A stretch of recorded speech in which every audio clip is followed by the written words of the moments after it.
everyone, it's Miss Anita again this week. I hope y'all had a wonderful week learning on how to do your school virtually now, and even getting to hear from your teachers in this kind of way too over the internet. I'm sure now you guys are pros.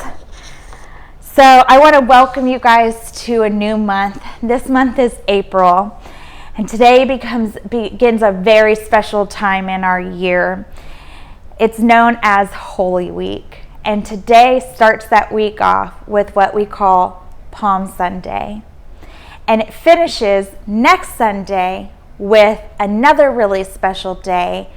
Can you guess what it might be? I'll give you a hint. It has something to do with an Easter bunny, but so much more than an Easter bunny. What do you think it is? Easter. Yes, you are right. But Easter is way more than an Easter bunny. It's about Jesus. So last month, we talked all about forgiveness and deciding that someone who wronged us doesn't have to pay. For April, we're going to spend the whole month on this word, humility. And putting others first by giving up what you think you deserve. Sometimes, especially now, it might feel like your life is upside down. But the good news is that Jesus changes everything and turns it right back up again and makes it new. Take a look at this picture. I don't know about you, but it seems a little off to me. I can't really read it very well. I think it might be upside down. Oh, wait. Here we go. There it is, right side up again. Now we can read these letters and read them along with me. What does this say, everybody? Jesus. Yes, good job. And like I said, Jesus pretty much changed everything when he died on the cross and came back to life. It's like he turned the whole world upside down, and he gave us the greatest example of humility. Having humility, or being humble, is kind of an upside down way to live, kind of like this handstand here. It's a lot more common to put yourself in front of others. But Jesus came and flipped that whole notion on its head. He showed what it's like to put others first instead of himself. He came to serve and not to be served. This month's verse comes from Philippians chapter 2, verse 3. If you have your Bibles with you, I'd love for you to go ahead and open them up and we can read it together. If you don't have a Bible, or if you don't know how to read very well yet, that's okay, because I have both the verse here on the screen and I'm going to read it out loud for you guys too, okay? So don't do anything only to get ahead. Don't do it because you're proud. Instead, be humble. Value others more than yourselves. Let's repeat that verse because it's such a good verse and it really tells us a lot. Again, Philippians chapter 2, verse 3 says, don't do anything only to get ahead. Don't do it because you're proud. Instead, be humble. Value others more than yourselves. Can you guys tell me someone that always put others ahead of themselves? Even so much that he gave his own life for us. Who do you think that is? Jesus. That is right. You guessed it.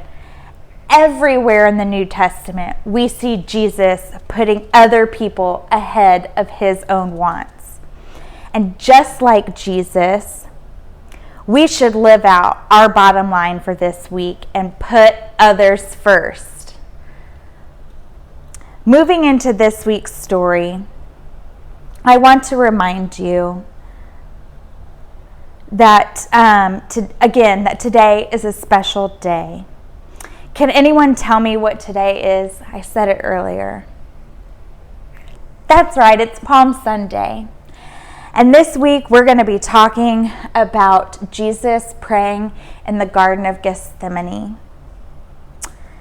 And as we've been making our way through this Bible together this year, you may have noticed something that had tended to come up a lot.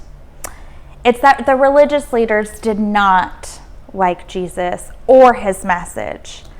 They spent months and months plotting to silence Jesus, but none of their plans had been successful. In fact, Jesus had become more popular than ever.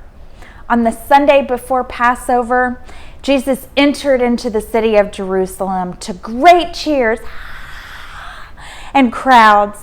They even laid down palms from the trees and clothing off their backs to welcome Jesus. But things were about to change for the religious leaders and their plotting, because one of Jesus' disciples, named Judas, went to help them with a plan. Judas said that he would hand Jesus over in exchange for 30 pieces of silver. Jesus, as we know, is God's son, so he knows everything. That means he knew what Judas had planned. But he also knew that his mission was to face those who hated him and to allow them to take him without defending himself. One other picture before we start our video for this week is I wanted to show you just a visual of what the Garden of Gethsemane actually looks like. As you guys might remember, Miss Anita went to the Holy Land earlier this year, and so I was able to be and see the place where Jesus went and prayed and where Jesus was ultimately given up by one of his friends. If you look around, you see that this garden is filled with olive trees, and it's just absolutely beautiful. So keep this picture in mind as we look at our story for this week. I hope you enjoy. The Bible. It's 66 books of history, stories, letters, and poetry that fit together to form God's one big story. The epic adventure of how he created us and loves us so much that he made a way to rescue us. As we travel through the Bible, from Genesis to Revelation, we discover people who met God and found their lives changed forever. And now for an amazing story, inspired by the book of Matthew. Chapter 26, verses 36 through 56. For months, the Jewish religious leaders had been plotting to silence Jesus. He called us pretenders, snakes! On the Sunday before Passover, Jesus entered Jerusalem to great cheers from the crowds. Blessed is the one who comes in the name of the Lord! But even as the crowd swarmed in to see what Jesus would do and say, one of Jesus' closest followers, Judas, went to the religious leaders with a very sneaky plan. What are you willing to give me if I deliver him over to you?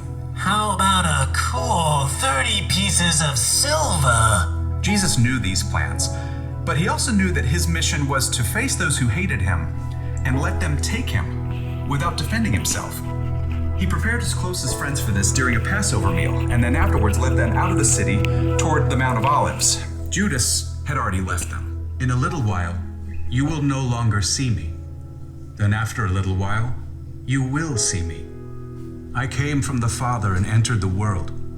Now I am leaving the world and going back to the Father.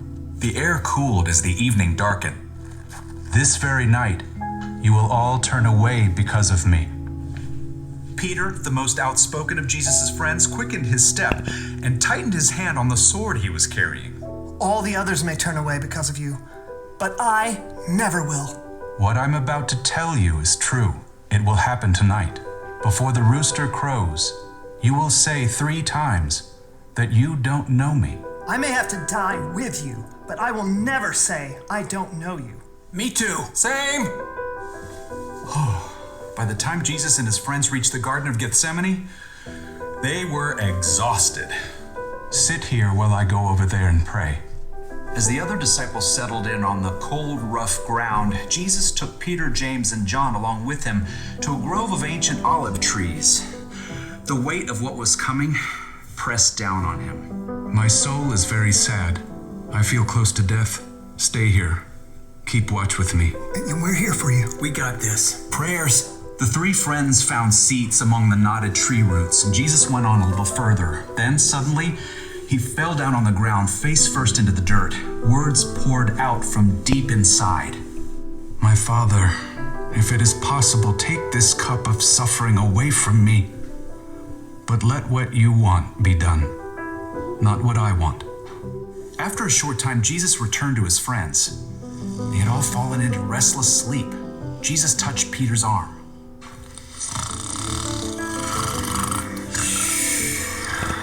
What? Huh? We're just praying. Couldn't you men keep watch with me for 1 hour? Watch and pray. Then you won't fall into sin when you are tempted. The spirit is willing, but the body is weak. We'll stay awake this time. Got you covered. Again, Jesus threw himself down to pray. His pain was so deep, blood and sweat beaded on his forehead. My Father, is it possible for this cup to be taken away? But if I must drink it, may what you want be done. Jesus returned to his friends once more, to find them still sleeping. The agony in his spirit forced Jesus to lay his heart out to God once more. He prayed the desperate words again, begging God to take away what was coming, and at the same time, revealing his complete trust in God's plan. Let what you want be done, not what I want.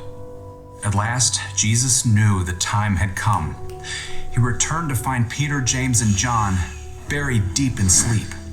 Beyond them, his other followers slept too. Are you still sleeping and resting? The disciples struggled through a fog of sleep, blinking and yawning. Below them, torchlight showed an angry mob climbing up the hill. The men were waving swords and clubs, shouting as they came. Look, the hour has come. The Son of Man is about to be handed over to sinners. Get up, let us go. Here comes the one who is handing me over to them. Jesus' friends staggered to their feet, and Peter clutched his sword. As the mob marched closer, they could see the man in front of the mob. It was their friend Judas. Judas? What are you doing? The mob had been sent by the Jewish religious leaders. Judas had already explained to them that he would greet Jesus with a kiss, so they would know exactly which man to arrest. Greetings, teacher. Judas ignored the other disciples and went directly to Jesus, kissing him on the cheek in greeting. Jesus drew back and looked Judas directly in the face. Friend, do what you came to do. The mob surged forward as the disciples just stood there, frozen and confused.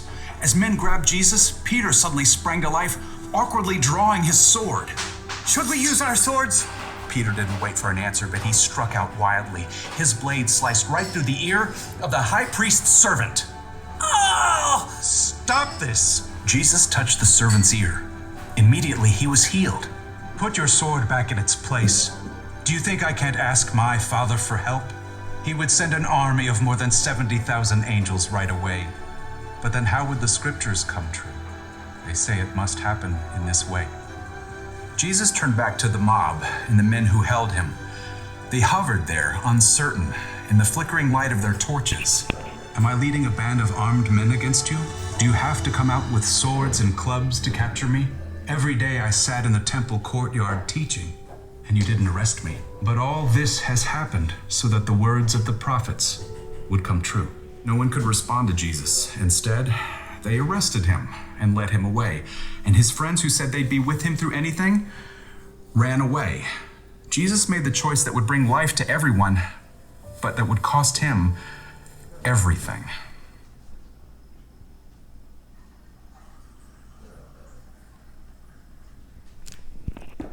Wow, everyone. What a great story. It goes to show that Jesus put not just Judas or his friends, but everyone, me and you included, first before himself. I hope you guys enjoyed this week's story. And as we go throughout this week, I want you to be able to see ways that you can put others around you before yourself. Like maybe your mom and dad by helping out with some chores instead of playing video games.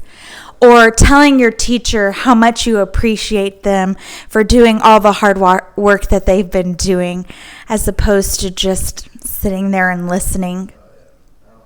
If you guys want to rewatch this story for this week, because it really is a good one, you can go to studio252.tv or the PearlandKids app and watch this week's Bible story again. Also, you can view our conversation guide and a fun activity that we're going to have along with it that you guys can do together as a family to further family or discipleship. One last thing, everybody, is that you can follow us on Facebook at FUMC PearlandKids. Leave us comments, leave us pictures, tell us how you're doing and what we can do to pray for you. We miss you guys. Can't wait to see you next Sunday when we get to celebrate Easter. Have a great week, everybody.